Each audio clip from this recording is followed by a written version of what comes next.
Hello my dear ঈশ্বর, আজকে তোমাদের গণিত প্রকাশক বইটি দশম শ্রেণীর, হ্যাঁ, চ্যাপ্টারটার নাম আমাদের 6। চ্যাপ্টারটার নাম হচ্ছে আমাদের চক্রবৃদ্ধি সুদ ও সমার বৃদ্ধি হ্রাস, compound interest and uniform rate and of increase and decrease বলতেছে। ইনক্রিজ মানে হচ্ছে বৃদ্ধি আর ডিক্রিজ মানে হচ্ছে হ্রাস। পেজ নাম্বার আমাদের 112, কোষে দেখি আমাদের 6.1। তো এর আগের দিন আমরা 1 থেকে 8 পর্যন্ত করেছিলাম, আজকে 9 থেকে করব, যতগুলো পারবো চেষ্টা করব। তো ভিডিওটি ভালো লাগে অবশ্যই লাইক শেয়ার কমেন্ট করবা, পাশে থাকা বেল আইকনটি অন করে রাখবা, চ্যানেলটিকে সাবস্ক্রাইব করতে ভুলবা না। তো আমাদের 9 নাম্বারটা বলতেছে যে বার্ষিক 8% চক্রবৃদ্ধি হার সুদে কত টাকার 3 বছরের সমূল চক্রবৃদ্ধি এত টাকা হবে তা হিসাব করে লিখি। তো ধরি আসল পি সমান পি টাকা, ধরো পিটা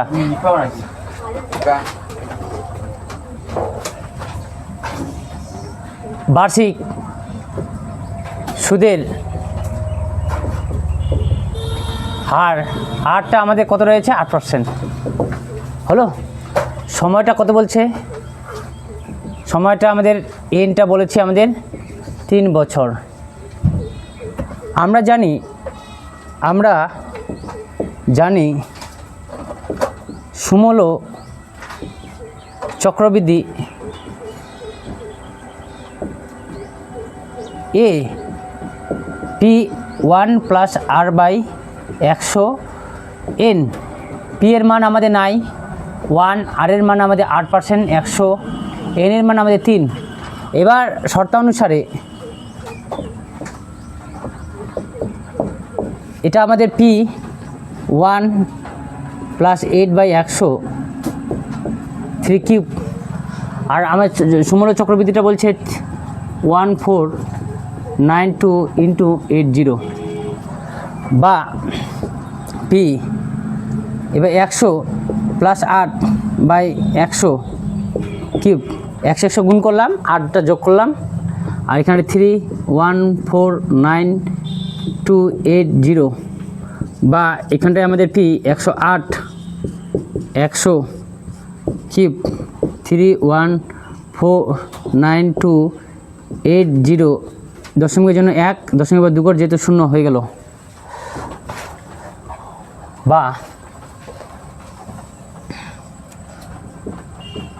বা পি 108 আমাদের 3 বার লিখতে হবে। 108 যেহেতু কিউব রয়েছে ওই জন্য 3 বার আকারে লিখলাম, বাই 100 ইন্টু 100টাকেও আমাদের 3 বার আকারে লিখতে হবে। আমাদের হচ্ছে 3149280 বাই 100, এই 100 ভ্যানিশ করলাম। আমি যদি 108 ইন্টু 108 ইন্টু 108 যদি গুণ করি তাহলে আমাদের হবে 1259712 পি ইকুয়াল টু এখানে 3149280 ইন্টু 1000 বা পি সমান 3149280 ইন্টু 1000 বাই 259712। আমরা যদি ভাগ করি, এবার 3149280 ভাগ 1259712 ভাগ করলে আমরা এটা 2.5, পি সমান 2.5 ইন্টু 4টা 0, বা এটা আমাদের গুণ করলে 25000 এত টাকা। তাহলে উত্তর আমাদের কি হবে? নির্ণেয় আসলের পরিমাণ, নির্ণেয় আসলের পরিমাণ 25000 টাকা হবে। এটাই আমাদের অ্যান্সার। আমাদের 10 নম্বরটা বলছে বার্ষিক 7.5% সুদের হারে এত টাকার 12,000 টাকার 2 বছর চক্রবৃদ্ধি সুদ ও সরল সুদের অন্তর নির্ণয় করি। হ্যাঁ, তো আসলটা আমাদের বলে দিয়ে আছে 12,000 টাকা, সুদের হারটা 7.5%, সময়টা আমার বলে দিয়েছে 2 বছর। তো আমরা জানি বলছে চক্রবৃদ্ধি সুদ আর সরল সুদ। চক্রবৃদ্ধি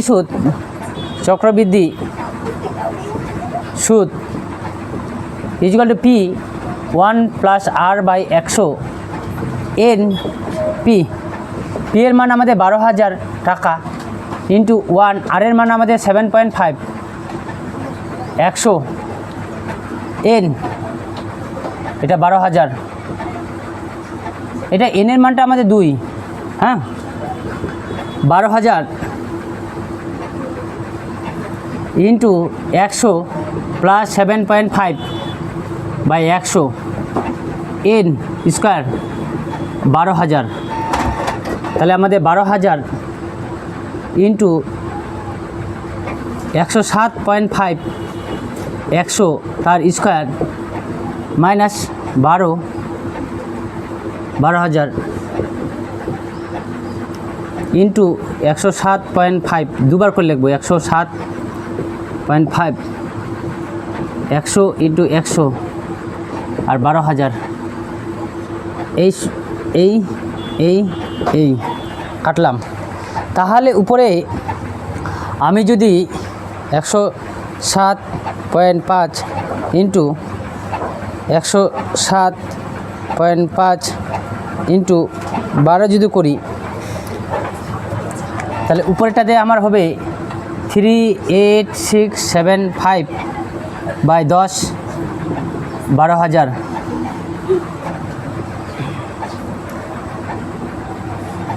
তাহলে এটা আমাদের হবে 38675 12,000, বা তাহলে আমাদের এখানটায় বাদ দিলে 3.867.5 মাইনাস 12,000 বাদ দিলে 1867.5 টাকা।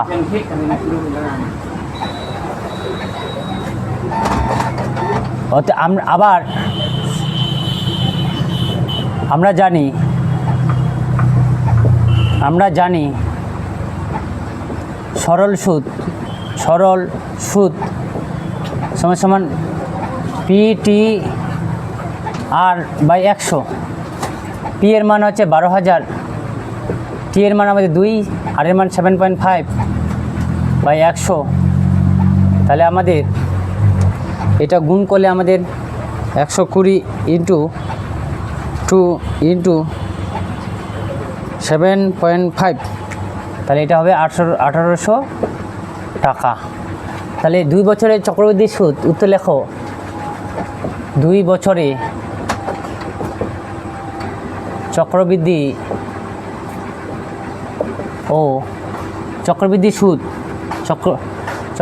সুদ ও সরল সুদের অন্তর হবে সমান 1876.5 1800 টাকা, সমান 67.5 টাকা। এটাই আমাদের অ্যান্সার। আমাদের 11 নম্বরটা বলছে 10,000 টাকার বার্ষিক 5% সুদের হারে 3 বছর চক্রবৃদ্ধি সুদ ও সরল সুদের পার্থক্য হিসাব করে লিখি। তাহলে আসলটা আমাদের বলে দিয়েছে 10,000 টাকা, বার্ষিক সুদের হারটা 5% আর সময়টা আমাদের 3 বছর। তাহলে আমরা চক্রবৃদ্ধি সুদ জানি পি (1 + r/100 n - p). তাহলে পি এর মান আমাদের 10,000, 1, আর এর মান আমাদের 5% বাই 100, এনের মান আমাদের 3, এটা 10,000। তাহলে 1 2 3 4, 4টা শূন্য, তাহলে 105, 103, 1 2 3 4, 1 2 3 4 ইন্টু 105, 100 তার কিউব, 1 2 3 4, 1 2 3 4, এটা 105 ইন্টু 105 ইন্টু 105 বাই 100, 100 ইন্টু 100, 1 2 3 4, এই শূন্য কাটলো, এই শূন্য কাটলো। তাহলে 105 গুণ করলে 105 ইন্টু 105 ইন্টু 105 গুণ করলে আমার হবে 1157,625। নিচে আমাদের 1 2 0, 1000, 10,000 ইকুয়াল টু, তাহলে এটা আমাদের 1157,625। দুটো শূন্যর জন্য আমাদের 2 ঘর আগাবে, এই হলো, আর 10,000। তাহলে এখন আমার বাদ দিতে হবে 11,57,6.25 মাইনাস 10,000। তাহলে আমাদের হবে 15,7,625 টাকা। এটা আমাদের চক্রবৃদ্ধি সুদ হলো। আমরা আবার আমরা জানি সরল সুদ এই যে PTR বাই 100, এটা 10,000, এর টি এর মান আমাদের 3, আর এর মান আমাদের 5% বাই 100, এই 0 কাটলাম। তাহলে আমাদের 3 × 5 = 1500 টাকা। তাহলে উত্তর লেখো, 3 বছরে চক্রবৃদ্ধি ও সরল সুদের সুদের পার্থক্য হবে সমান 15 76.25 মাইনাস 1500 টাকা। তাহলে এটা হবে 76.25 টাকা। এটাই আমাদের অ্যান্সার, তোমরা করে নাও।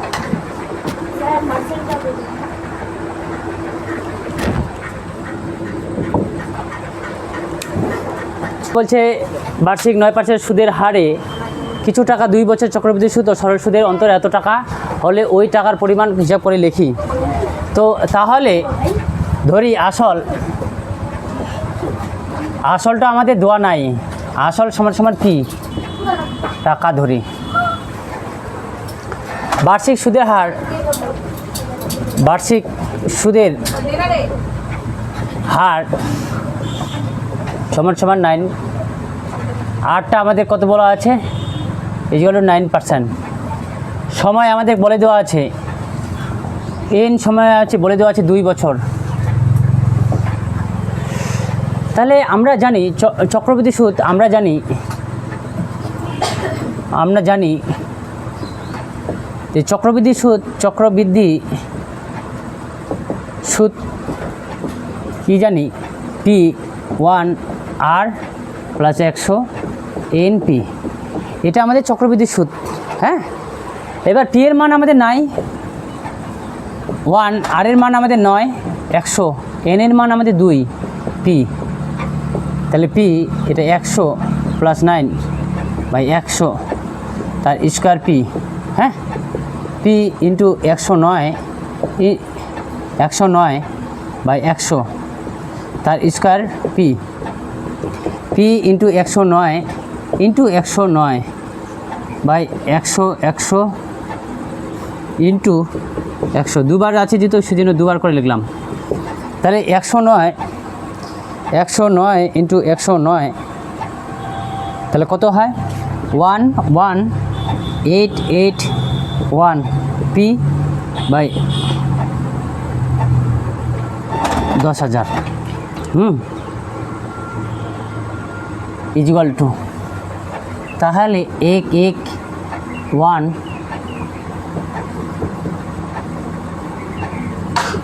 এটা আমাদের 10,000 পি বাই 1, এটা আমাদের পি হলো। তাহলে এটা বাদ দিয়ে যদি মাইনাস যদি 10,000 করি, তাহলে 1881 পি এত টাকা। এবার আবার সরল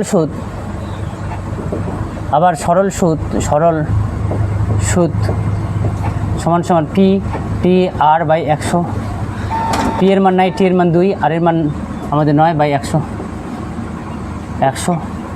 তাহলে 18 পি বাই 100 টাকা।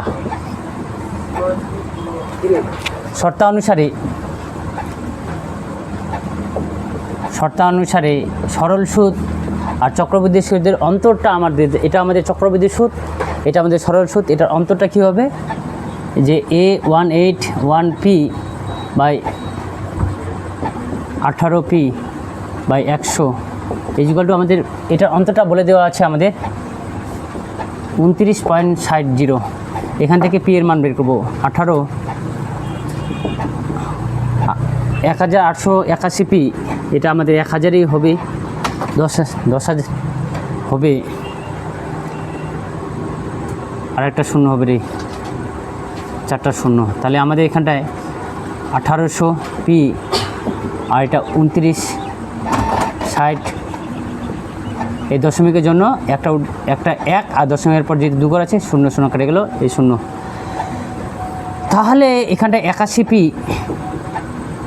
বাই 100, আর এখানটায় 12960 বাই 1। এটা যদি আমি এখন ভাগ করি, 12960 ভাগ 81 যদি দিয়ে ভাগ করি, তাহলে আমার 160, এবার পি সমান সমান 160 ইন্টু 100, পি সমান সমান 100 টাকা। তাহলে ওই টাকার পরিমাণ হিসাব করে লিখি, উত্তর লেখো, ওই টাকার পরিমাণ হলো 0 টাকা, এটাই আমাদের অ্যান্সার।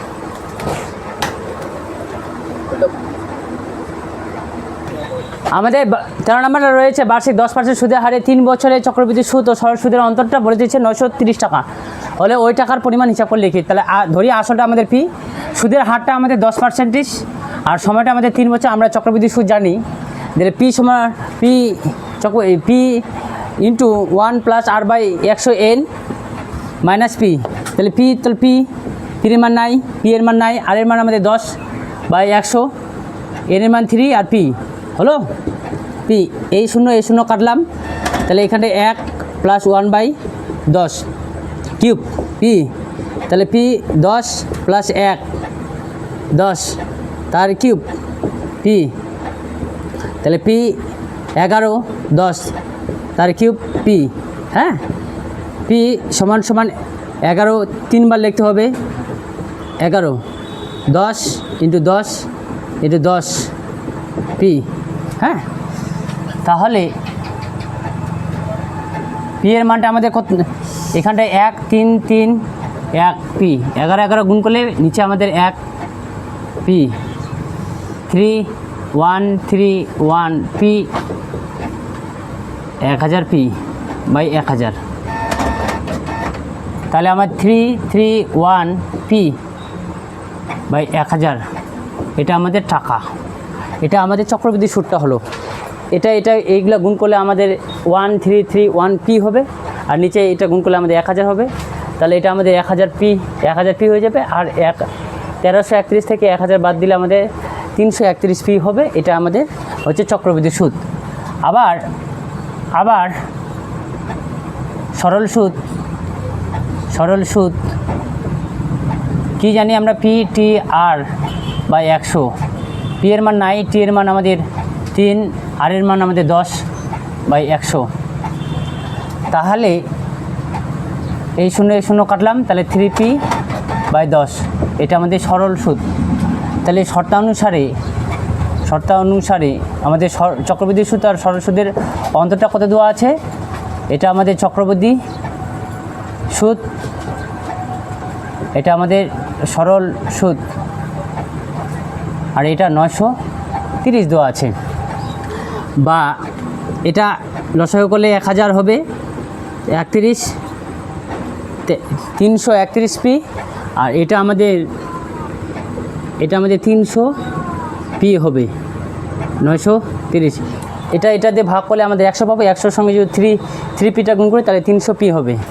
বা এটা আমাদের 31p হবে, নিচে আমাদের 1000 হবে, 930। তাহলে এটা কাটলে আমাদের 30 হবে, তাহলে p = 30 × 1000, তাহলে p = 30,000 টাকা। তাহলে পি এর মান পেয়ে গেলাম আমি 30,000 টাকা। উত্তর লেখো, ওই টাকার পরিমাণ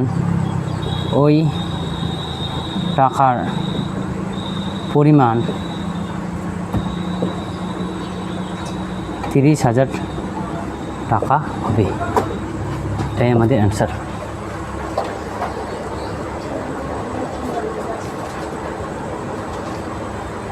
থ্যাংক ইউ সো মাচ। এই পর্যন্ত থাক আজকে, পরবর্তী দেখাবে নেক্সট ভিডিওর মাধ্যমে। Thank you.